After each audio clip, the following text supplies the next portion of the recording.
Hello everyone, welcome to my YouTube channel Commerce Room. This is Priya Dhumeja here, your educator. तो students, हम आज नया topic discuss कर रहे हैं सेल ऑफ गुड्स एक्ट 1930, जो कि NDA UGC net JRF students के लिए बहुत ही हेल्पफुल रहने वाला है। ये आपकी यूनिट 10th है जो लीगल एस्पेक्ट की उसमें कवर करता है। ठीक है, उसमें कवर होता है ये। और साथ ही साथ sale of goods act 1930 subject business law, ये बीकॉम फर्स्ट ईयर जो कि सेकंड सेमेस्टर पीयू चंडीगढ़ से कर रहे हैं उनके लिए बहुत ही हेल्पफुल रहने वाला है। लॉ तो कोई भी यूनिवर्सिटी हो, हर यूनिवर्सिटी में लॉ कवर होता ही है, चाहे वो पीटीयू है, चाहे पीयू है, चाहे कोई भी यूनिवर्सिटी है। ये सबके लिए बेनिफिशियल रहने वाली है क्लास। ये हमारी आज की फर्स्ट क्लास है। जो पीयू के हमारे स्टूडेंट्स हैं उनको जैसे सिलेबस में बताया गया वैसे वैसे मैं टॉपिक वाइज आपको ये कवर करवाऊंगी। एज आपको ऐसा ही लगेगा कि आपकी क्लास चल रही है, क्लास टीचर ही आपको पढ़ा रहा है। आपको कहीं से भी बाहर से एक्स्ट्रा इसकी कोचिंग वगैरह लेने की नीड नहीं होगी। मैं आपको फुल फ्लैज यहाँ पे सिलेबस टॉपिक वाइज करवाऊंगी। ठीक है, कुछ को जो टॉपिक्स हैं मेरे, जैसे ये आपका सेकेंड यूनिट है फैक्ट्री एक्ट वगैरह, कुछ टॉपिक्स मेरे यहाँ पे करवाए हुए हैं चैनल पे। तो बाकी का जो हमारा यूनिट 1 है वो हम 1 बाय 1 टॉपिक वाइज डिस्कस करेंगे। तो चलिए शुरू करते हैं हमारी आज की क्लास। तो टेलीग्राम चैनल को भी आप ज्वाइन कर सकते हो और अनअकैडमी पे भी मुझे फॉलो कर सकते हो if you want. Commerce room जो हमारा यूट्यूब चैनल है इसको प्लीज़ सब्सक्राइब जरूर कर देना। चलिए शुरू करते हैं हमारी आज की क्लास। जैसा कि मैंने पहले ही बता दिया, 20 यूजीसी नेट के स्टूडेंट्स हैं, लीगल एस्पेक्ट का उनका टॉपिक है, उनको ये बहुत ही हेल्पफुल रहने वाला है। ठीक है, चलिए introduction to the contract of sale. तो सबसे पहले बात कर लेते हैं कि इसका ओरिजिन क्या है। देखो पहले क्या था, ओरिजिनली जितनी भी सेल के रिलेटेड, परचेज के रिलेटेड गुड्स की ट्रांजैक्शन थी ना, वो रेगुलेट किया जाता था by chapter 7 section 76 to 123 of the Indian contract act 1872।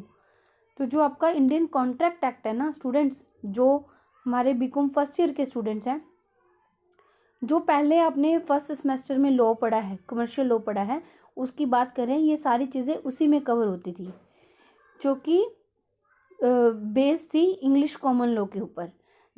Growth के कारण मर्केंटाइल ट्रांजैक्शंस को जो हमारी ग्रोथ थी वो बहुत ज़्यादा हो रही थी, सेल परचेज ज़्यादा हो रही थी। तो ये नीड फील की गई कि एक गुड्स के साथ, सेल के साथ डील करने वाला एक अलग से एक्ट बना दिया जाए। ठीक है, तो sale of goods act in force में आया 1 जुलाई 1930 को। तो ये खाली इंट्रोडक्शन थी, इतना आपको डिटेल में जाने की ज़रूरत नहीं है। तो ओवरव्यू में सुनो कि contract of sale of goods हैं जो, उसके फीचर क्या है। ये कॉन्ट्रैक्ट ऑफ सेल है जो, वो क्या क्या चीज़ें कवर करेगा। पहली बात तो ट्रांसफ़र ऑफ ऑनरशिप की बात करी है इसमें, किसकी, गुड्स की बात करी है। कौन सी गुड्स होती है वो हम आगे डिस्कस करेंगे।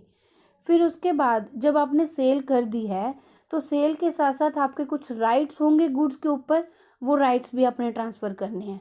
कुछ ड्यूटीज़ भी होंगी सेलर की और बायर की, वो ड्यूटीज़ और राइट्स दोनों ही गुड्स के साथ क्या हो जाते हैं, डिलीवर हो जाते हैं। उसके बाद इसी एक्ट में कुछ रेमेडीज़ बताया गया है कि अगर दोनों पार्टी में से कोई एक पार्टी कॉन्ट्रैक्ट को तोड़ती है, ब्रीच करती है, तो उसके लिए क्या क्या रेमेडीज़ अवेलेबल है। Then conditions and warranties implied under the contract of sale of goods. ये आपको फुल फ्लैश सेकेंड चैप्टर है, कंडीशन एंड वारंटीज क्या होता है। ओवरव्यू में बता देते हो। देखो सेल कर रहे हैं हम, सेल जो कि सेल करने के लिए कुछ प्राइमरी कंडीशंस होती हैं। मान लो मैंने कोई गुड्स देनी है, तो जो मैंने कहा है गुड्स की क्वालिटी के बारे में, जो बायर की नीड है उसके लिए जो मैंने कहा है कि मेरी गुड्स आपको प्रोवाइड करेंगी, अगर वो प्राइमरी है, जैसे मान लो आपको वाटर बॉटल चाहिए, ठीक है, आपको हॉट वाटर बॉटल चाहिए। अगर मैं आपको ऐसी वाटर बॉटल दे दूँ जो पानी गर्म नहीं रखती है ज़्यादा टाइम, यहाँ वो पानी गर्म ही नहीं रखती है, तो वो क्या हो गया, जो मैं आपकी प्राइमरी आपने मांगा था, डिमांड थी आपकी जो प्राइमरी कंडीशन थी कि मुझे ऐसी चीज़ दो जो कि ये फीचर की हो, अगर मैं वो पूरा नहीं करती हूँ, वो कंडीशन, पहली जो बात थी वो कंडीशन अगर मैं तोड़ती हूँ एज अ सेलर, तो आपके पास पूरा पूरा राइट है कि आप उस कॉन्ट्रैक्ट को ख़त्म कर सकते हो, आप उन चीज़ों को लेने से मना कर सकते हो। अगर आपने एडवांस में पेमेंट करके रखी है तो आप उस पेमेंट को वापस क्लेम कर सकते हो। ओके, फॉर एग्जाम्पल कंडीशन की ही बात करते हैं। मान लो एक पर्सन है, उसको हॉर्स चाहिए। उसने बी से कहा कि मुझे ऐसा हॉर्स चाहिए जो 50 किलोमीटर्स पर आवर चलता हो। ठीक है, तो जो बी है उसने उसको बता दिया कि ये जो मेरे पास हॉर्स है ना, ये 50 किलोमीटर पर आवर ही चलता है। लेकिन जब ए ने उसको परचेज कर लिया तो पता चला कि ये तो सिर्फ 30 किलोमीटर्स ही चल रहा है। मतलब कि जो उसकी प्राइमरी जो उसने चीज़ मांगी थी वो उसको नहीं मिली। तो वो जो ए है बी को बोलकर अपने इस कॉन्ट्रैक्ट ऑफ सेल को क्या कर सकता है, ख़त्म कर सकता है और अपना क्लेम वापस ले सकता है। ओके, तो जो वारंटी होती है, वारंटी एडिशनल होती है, एडिशनल होती है। ठीक है, एडिशनल स्टिपुलेशन है, रिटर्न गारंटी होती है जो कि कोलैटरल है to the main purpose of the contract. जो आपका पर्पस है ना मेन कॉन्ट्रैक्ट का, जिसकी वजह से आप कॉन्ट्रैक्ट में आए हो, उसके लिए ये सेकेंडरी है। ठीक है, जैसे हॉट वाटर बॉटल, ये मेरी प्राइमरी कंडीशन थी, इसके साथ एक्स्ट्रा मुझे क्या मतलब कि चाहिए उसमें फीचर, वो सेकेंडरी बन जाएगा, तो वो वारंटी हो जाएगी। इसका इफेक्ट क्या होता है कि अगर आपकी वारंटी टूटती है, ब्रीच होती है, तो जो एग्राइव्ड पार्टी है वो कॉन्ट्रैक्ट को खत्म नहीं कर सकते, खाली उसका क्लेम ले सकते हैं। कोई चीज खराब हो गई है, आप लेके आए हो, खराब हो गई है, वाटर बॉटल ही है वो जल्दी खराब हो गई है, नीचे गिरने से कुछ भी कोई भी प्रॉब्लम हुई है, वो खराब हो गई या बाय डिफेक्ट है उसमें कुछ भी, वो चल नहीं रही है, अच्छे से काम नहीं कर रही है, तो आप उसको वापस करके अपने पैसे वापस नहीं लेके आ सकते। आप उसको चेंज करवा सकते हो, वो चेंज हो जाएगी। तो ये होता है आपका वारंटी। ओके, तो ये हम आगे डिटेल में पढ़ेंगे। कंडीशन एंड वारंटी ये क्या होते हैं, मैंने थोड़ा सा आपको बता दिया है। चलिए आगे बात कर रहे हैं कॉन्ट्रैक्ट ऑफ सेल के बारे में। Section 4 of the sale of goods act 1930 define करता है सेल ऑफ गुड्स। क्या होती है sale of goods?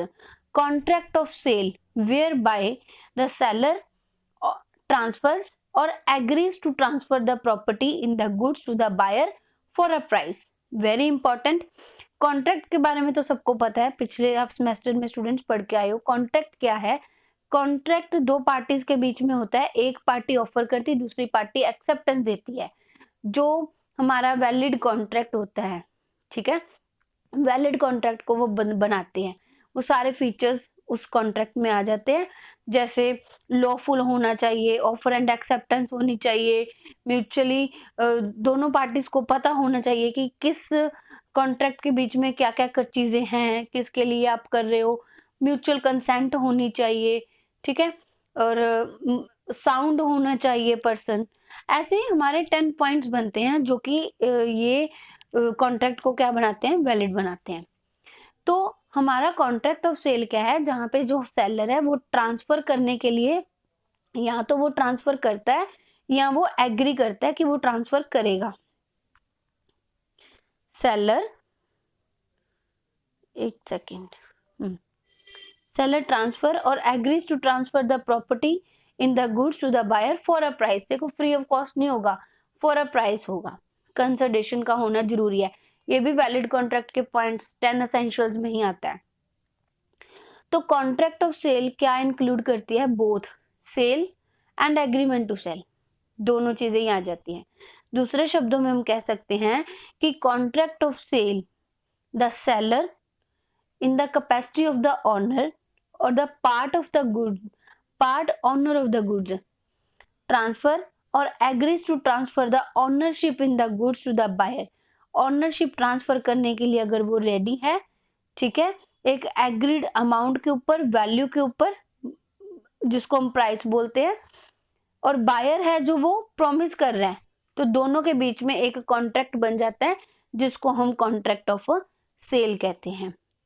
Seller agree कर रहा है गुड्स को देने के लिए और बायर एग्री कर रहा है उसके लिए एक प्राइस पे करने के लिए, प्रॉमिस कर रहा है उसके लिए एक प्राइस पे करने के लिए, तो वो बन जाता है हमारा कॉन्ट्रैक्ट ऑफ सेल। ओके, तो जो हमारी सेल है, सेल क्या है, सेल को दो पार्ट्स में बांटा गया, ये एब्सोल्यूट सेल हो सकती है और कंडीशनल सेल हो सकती है। तो देखते हैं दोनों क्या है। Absolute sale and agreement to sale. Agreement to sale को कंडीशनल सेल ही कहते हैं। Okay, in the contract of sale the property in the goods passes to the buyer from the seller immediately।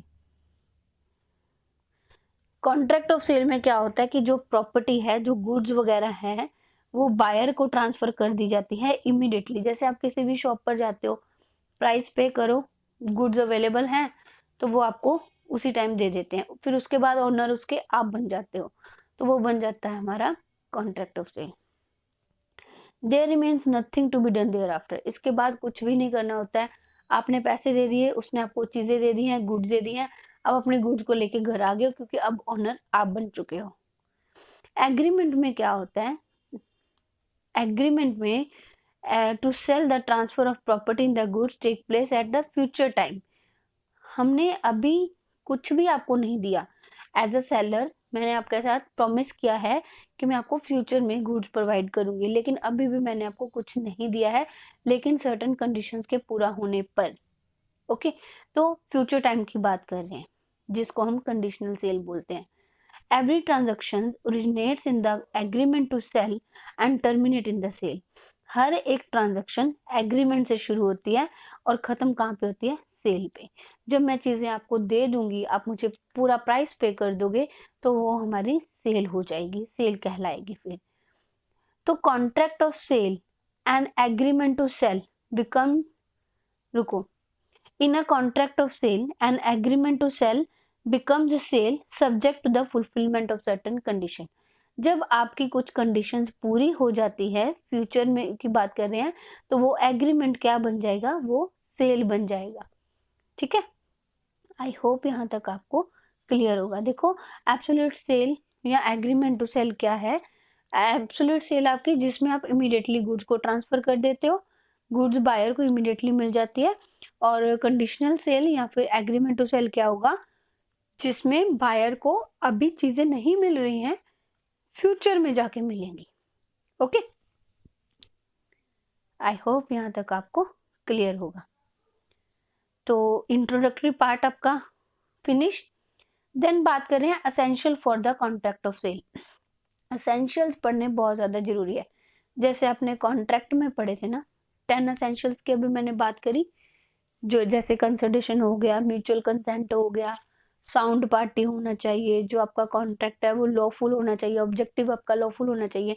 इस तरह से कुछ एसेंशियल्स हमारे contract of sale में भी आते हैं। पहली बात, दो पार्टीज का होना जरूरी है। एक पार्टी अपने आप को ही चीजें नहीं बेच सकती है। मैं एक ही पार्टी, सेलर और बायर दोनों नहीं हो सकती। ओके, तो दो पार्टीज का होना जरूरी है। This is the first essential of the contract of sale is that the seller and buyer must be the two different parties। दो अलग अलग पार्टीज होनी चाहिए, क्योंकि one cannot buy his own goods। एक बंदा अपनी ही चीजों को नहीं खरीद सकता। तो कॉन्ट्रैक्ट ऑफ सेल में तो जो प्रॉपर्टी इन द गुड्स है पास की जाएगी one person to other person. तो उसी के कारण इफेक्ट होगा, जब आपकी ऑनरशिप ट्रांसफर होती है ना, तभी वो सेल कहलाती है। सेल कब कहलाएगी, जब ऑनरशिप ट्रांसफर हो जाएगी। तो there must be at least two parties, कम से कम दो पार्टीज का तो होना जरूरी है। पार्टीज इससे ज्यादा भी हो सकती है। और दूसरी बात, parties must have a capacity to the contract. उनकी कैपेसिटी होनी चाहिए कि वो इस कॉन्ट्रैक्ट को कर सके। ठीक है, सेलर के पास इतनी गुड्स होनी चाहिए, उसको पता होना चाहिए उसका कहाँ पे फायदा हो रहा है, कहाँ पे नुकसान हो रहा है, और जो बायर है उसको भी पता होना चाहिए। पीछे नहीं लग रहा, जैसा सेलर ने बताया वैसा उसने बोला और उसकी कहने पे उसने चीजें खरीद ली। उसको पता होना चाहिए कि वो कौन सी उसकी जरूरत है, अपनी जरूरत को पूरा करने के लिए उसको कौन सी चीज की जरूरत है, उसी तरह के गुड्स को वो परचेज करेगा। उनकी कैपेसिटी होनी चाहिए। ओके, और वो पे करने के लिए भी कैपेबल होना चाहिए, फाइनेंशियली भी साउंड होना चाहिए। Okay, sorry.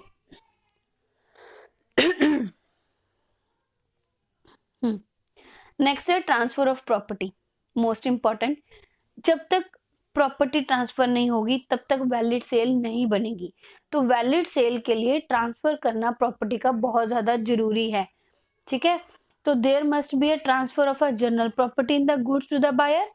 It implies that the essential condition of the sale is the transfer of ownership of goods। ये essential condition है, पहली कंडीशन है कि सेल में ट्रांसफर होना जरूरी है गुड्स का, बायर को गुड्स मिलनी जरूरी है। सेल कब कहलाएगी? सेल वो तभी कहलाएगी जब उसके बाद जो ओनर है उसका वो बायर बन जाएगा, सेलर उसका ओनर नहीं रहेगा। ओके, तो जो ओनरशिप ऑफ गुड्स है टू द बायर इधर विद और without the physical possession. Physical possession मतलब गुड्स आपको अभी मिल भी सकती है, नहीं भी मिल सकती। मान लो आपने पेमेंट कर दी, अब आप उस चीज के ओनर आप हो, आपको चीजें भी मिल गई, आप उसी शोरूम में ही अभी खड़े हो, तो वो चीजें मान लो अगर चोरी हो जाती है, आपने मान लो कोई ज्वेलरी खरीदी है, गोल्ड वगैरह खरीदा है, ठीक है, अभी आप सारी पेमेंट कर चुके हो, गुड्स आपको मिल चुकी है, ऑर्नामेंट्स आपको मिल चुके हैं, अभी आप उसको लेके बाहर ही आए हो, वो चोरी हो जाती है, तो इसमें नुकसान किसका हुआ? सेलर का या बायर का? सेलर का नहीं होगा, बायर का होगा। बायर का क्यों होगा? क्योंकि अब उसका ऑनर चेंज हो चुका है, सेलर उसका ऑनर नहीं रहा, बायर उसका ऑनर बन चुका है, उसके पास ऑनरशिप भी आ चुकी है, उसके पास फिजिकल पोजेशन भी आ चुका है। ओके, और ऐसा भी हो सकता है कि फिजिकल पोजेशन आपको फ्यूचर में मिले। आपने पेमेंट कर दी है, मान लो आपने 90% पेमेंट कर दिया या फुल पेमेंट कर दिया, एडवांस में पेमेंट कर दिया आपने, लेकिन गुड्स आपको अभी नहीं मिली है, वो भी रेडी नहीं है या स्टॉक में तो है वो कम है, आप उसको लेने अभी नहीं आ रहे हो, फ्यूचर में आ रहे हो, तो उस टाइम पे अभी आपको उसका फिजिकल पोजेशन नहीं मिला है, ठीक है। अगर वो चीजें चोरी हो जाती है, सेलर के अंदर ही थी, पोजेशन अभी आपको नहीं मिला है, अगर वो चीजें चोरी हो जाती हैं, कुछ भी नुकसान हो जाता है, किसी कारण से भी वो गुड्स डिस्ट्रॉयड हो जाती है, तो उसमें सेलर का नुकसान होगा। क्यों? क्योंकि अभी तक उसने फिजिकल पोजेशन आपको नहीं दिया था, ठीक है। तो फिर आपने तो अपनी पेमेंट कर दी है, एज अ बायर आप तो पेमेंट कर चुके हो, आपको चीजें मिलेंगी, चाहे वो कहां से भी लेके दे, कहां से भी अरेंज करके दे, ठीक है। The contract of sale doesn't require the transfer of a special property. अब ये जनरल प्रॉपर्टी और स्पेशल प्रॉपर्टी क्या होती है ये भी बताते हैं। सपोज करो एक्स की कुछ चीजें हैं, उसके पास अपनी है, अपनी चीजें होना का क्या मतलब है कि वो जनरल प्रॉपर्टी है। अगर एक पर्सन किसी को गुड्स प्लेज करके जाता है, मेरे पास आप अपनी चीजें रख के गए हो, आपको पैसे की जरूरत है, ठीक है, पैसे की जरूरत है, आप मेरे पास रख के गए हो अपनी कुछ चीजें को, तो मेरे पास वो चीजें हैं, वो मेरी नहीं है, तो वो मैं आगे किसी को सेल नहीं कर सकती, मैं आगे किसी को ट्रांसफर नहीं कर सकती। ओके, तो वो मेरी क्या बन जाएगी? वो मेरी स्पेशल प्रॉपर्टी बन जाएगी। जो चीज मेरी नहीं है वो मेरी स्पेशल प्रॉपर्टी है, जो चीज मेरी है वो जनरल प्रॉपर्टी है। ओके, तो जनरल प्रॉपर्टी को तो एज अ सेलर हम ट्रांसफर कर सकते हैं, लेकिन हम स्पेशल प्रॉपर्टी को ट्रांसफर नहीं कर सकते हैं। ओके, आई होप यहाँ तक आपको क्लियर होगा। नेक्स्ट है गुड्स। गुड्स का होना बहुत ज्यादा जरूरी है। Goods are the subject matter of the contract transferred from seller to the buyer. अगर गुड्स ही नहीं है तो आप कॉन्ट्रैक्ट ऑफ सेल में आ ही नहीं सकते। गुड्स का होना बहुत ज्यादा जरूरी है। पहली बात, दो पार्टीज का होना जरूरी है, फिर ऑनरशिप का ट्रांसफर होना जरूरी है, फिर गुड्स का होना जरूरी है। Goods which from the subject matter of the sale must be movable goods. ध्यान से, movable goods of any kind, सारी तरह की जो मूवेबल गुड्स है ना वो हो सकती हैं, except the actionable claims, money and immovable property. Okay, जो हमारा डेट है वो एक्शनेबल क्लेम है, इन चीजों को छोड़कर, मनी को, इमूवेबल प्रॉपर्टी को, एक्शनेबल क्लेम्स को छोड़कर बाकी जितनी भी मूवेबल गुड्स हैं वो गुड्स की डेफिनेशन में आ सकती हैं under the sale of goods act 1930। The goods may be either existing goods और अ फ्यूचर गुड्स। एग्जिस्टिंग जो अभी आपके पास है, फ्यूचर जो अभी नहीं है, लाइक ग्रोइंग क्रॉप्स, है ना, तो वो आपको फ्यूचर गुड्स कहलाती हैं। सेल में कौन कौन सी गुड्स आ जाती हैं? Stock, share, debenture, copyrights, future furniture, growing crops, grains and trees forming the part of land. ये पार्ट ऑफ लैंड हो सकती हैं। देखो लैंड इमूवेबल है, इसके लिए हम सेल ऑफ गुड्स एक्ट नहीं लगा सकते, लेकिन लैंड से पैदा होने वाली चीजें, क्रॉप्स वगैरह या ट्री वगैरह, तो इसको हम सेल में ही कंसिडर करते हैं। जिसको लैंड से सेपरेट किया जा सकता है, सेल पर्पस में हम यूज कर सकते हैं, उसके ऊपर सेल ऑफ गुड्स एक्ट लगेगा, वो गुड्स की डेफिनेशन में आएंगी। ओके, फॉर एग्जांपल जो ट्रीज हैं, ट्रीज को कट किया गया है ताकि उसको सेपरेट करके हम बेच सकें, फर्नीचर बनाया जा सके उसका। ठीक है, तो ये जो कॉन्ट्रैक्ट ऑफ सेल होगा ये मूवेबल गुड्स में आएंगी। जो हमारे ट्रीज हैं वो मूवेबल गुड्स में आएंगी, और इसको हम लैंड से सेपरेट भी कर सकते हैं। तो वो सारी चीजें चाहे वो लैंड के साथ अटैच्ड क्यों ना हो, अटैच्ड हो, लेकिन वो मूवेबल हो, उसको हम इधर से उधर ले जा सकते हैं, तो वो हमारी गुड्स की डेफिनेशन में ही आएंगी। ओके, चलो नेक्स्ट है डिलीवरी एंड द पेमेंट। जो सेलर है उसकी ये ड्यूटी बनती है कि वो गुड्स को डिलीवर करे, और जो बायर है उसकी ड्यूटी बनती है कि वो गुड्स की पेमेंट करे। It's not necessary that the payment for goods to the seller and delivery of the goods to the buyer must be simultaneous. एक साथ हो ऐसा जरूरी नहीं, लेकिन होना जरूरी है। They can be made at different times और in installment as per the contract. Contract आपका अपनी मर्जी से बना सकते हो सकता है कि जो बायर है वो आपको इंस्टॉलमेंट में पेमेंट करे। तो इसका मतलब ये नहीं है कि आप उसको गुड्स भी इंस्टॉलमेंट में ही भेजोगे, जितनी गुड्स मिल गई, जितने पैसे मिल गए उतनी गुड्स हो गए, नहीं। गुड्स को पूरा ही यूज कर सकते हैं, आधा आधा करके यूज नहीं कर सकते वो। तो इसलिए जो पेमेंट है वो आपकी बाद में भी हो सकती है, लेकिन होगी जरूर। Delivery of goods and the payment होना मस्ट है। ओके, नेक्स्ट आ जाता है एक्सप्रेस और implied. Contract can be writing, oral और implied. It can also be a partly oral और पार्टली रिटन। एक्सप्रेस जो बोल के बता दिया गया हो, इम्पाइल्ड जो बोला नहीं गया हो लेकिन पता है। जैसे आप किसी रेस्टोरेंट में जाते हो तो वहां पे आपको खाना ही मिलेगा, ठीक है, वहां पे आपको स्पेशल पूछना नहीं पड़ेगा कि खाना मिलेगा, खाना अवेलेबल है, ठीक है, वहां पे सब कुछ आपको मिलेगा ही। यहाँ पे जो चीज जिसके लिए बनी है वो तो मिलेगी ना, तो ये चीज इम्पाइल्ड है।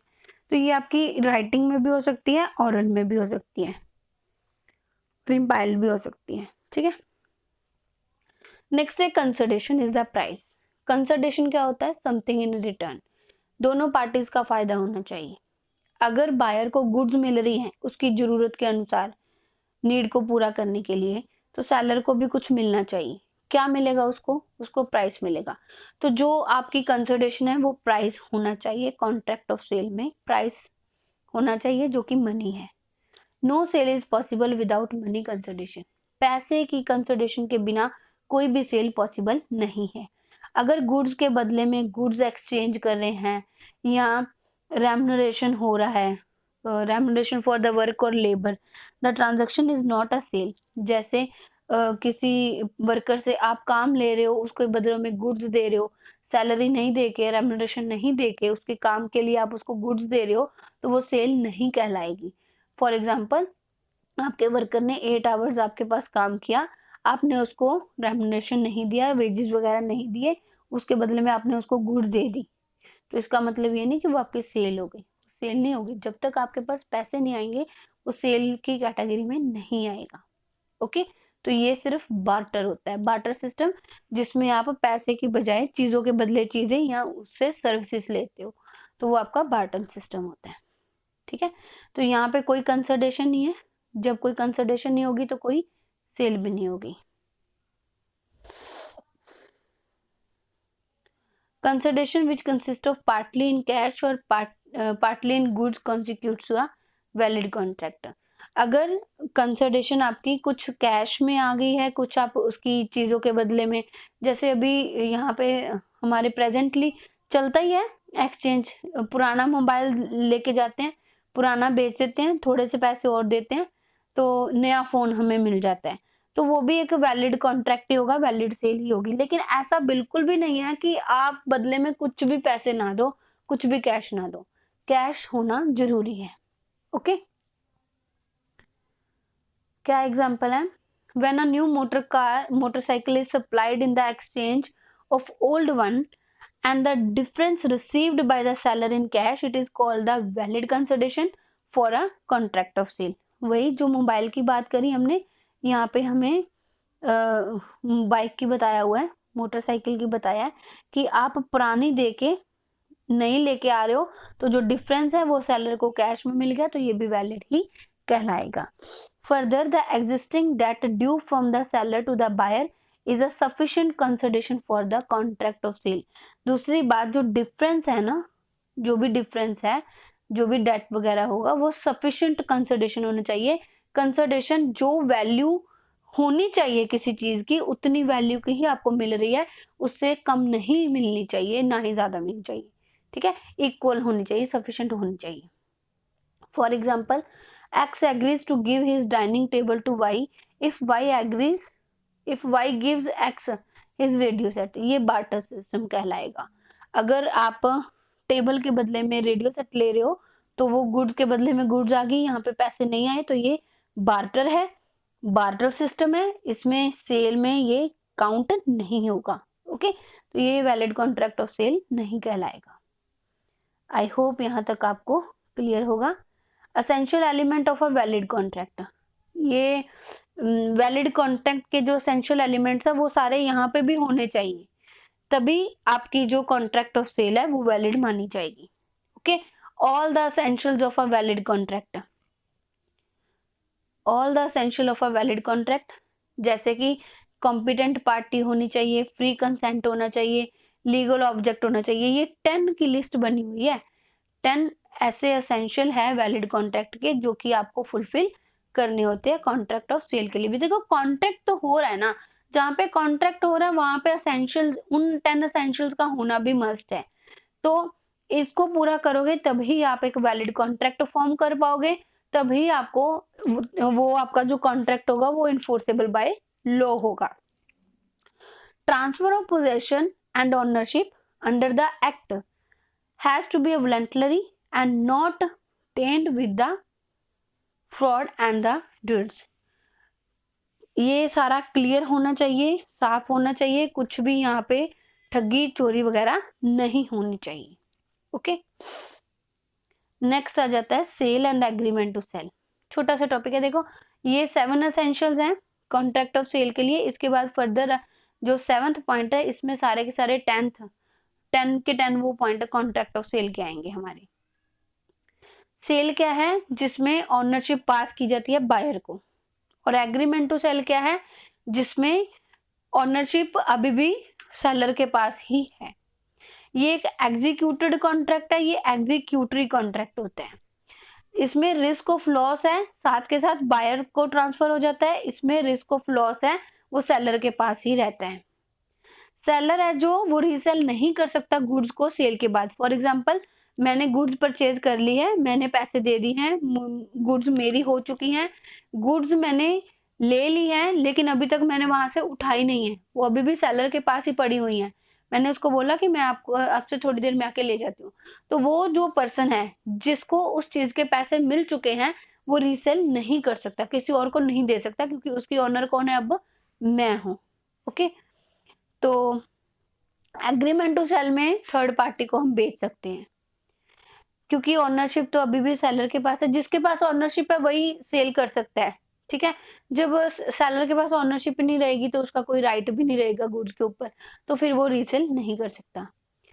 It can be in case of existing and specific goods, इसमें फ्यूचर और अनसर्टेन गुड्स भी हो सकती है।